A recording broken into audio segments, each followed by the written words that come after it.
Supreme কোর্টের খবরে নজর রাখতে হবে, কারণ আজ সর্বোচ্চ আদালতে ডিএ মামলার শুনানি। এবং এই ডিএ মামলার শুনানি আছে, বকেয়া ডিএ মেটানোর পদ্ধতি কি হবে তা নিয়ে যে আবেদন, সেই আবেদনের ভিত্তিতে মামলার শুনানি।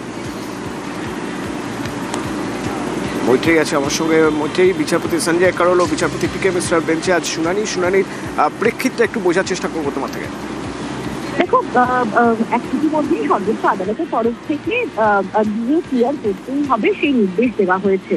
এবার রাজ্যের তরফ থেকে কিছু অংশের ডিএ ক্লিয়ার করা হয়েছে, সেটা জানানো হয়েছে এবং সুপ্রিম কোর্টের নির্দেশ মতো একটি কমিটিও গঠন করা হয়েছে।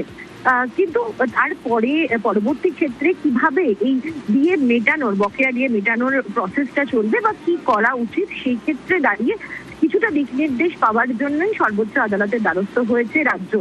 এবং একই সঙ্গে যারা সরকারি চাকুরেরা রয়েছেন তাদের তরফ থেকেও এই ডিএ বঞ্চনের যে প্রক্রিয়া, তাতে কিছুটা সমস্যার কথা উল্লেখ করা হয়েছে। ফলে আজকে বেলা 1টার সময় বিচারপতি সঞ্জয় কারোল এবং বিচারপতি পি কে মিশ্রার বেঞ্চ তারা দুপক্ষের বয়ান শুনবেন এবং তারপরে ডিএ বন্টনের ক্ষেত্রে বা ডিএ দেওয়ার ক্ষেত্রে কি দিক নির্দেশ তারা দেন, সেটাই কিন্তু দেখার আজকে। অতনু, ধন্যবাদ।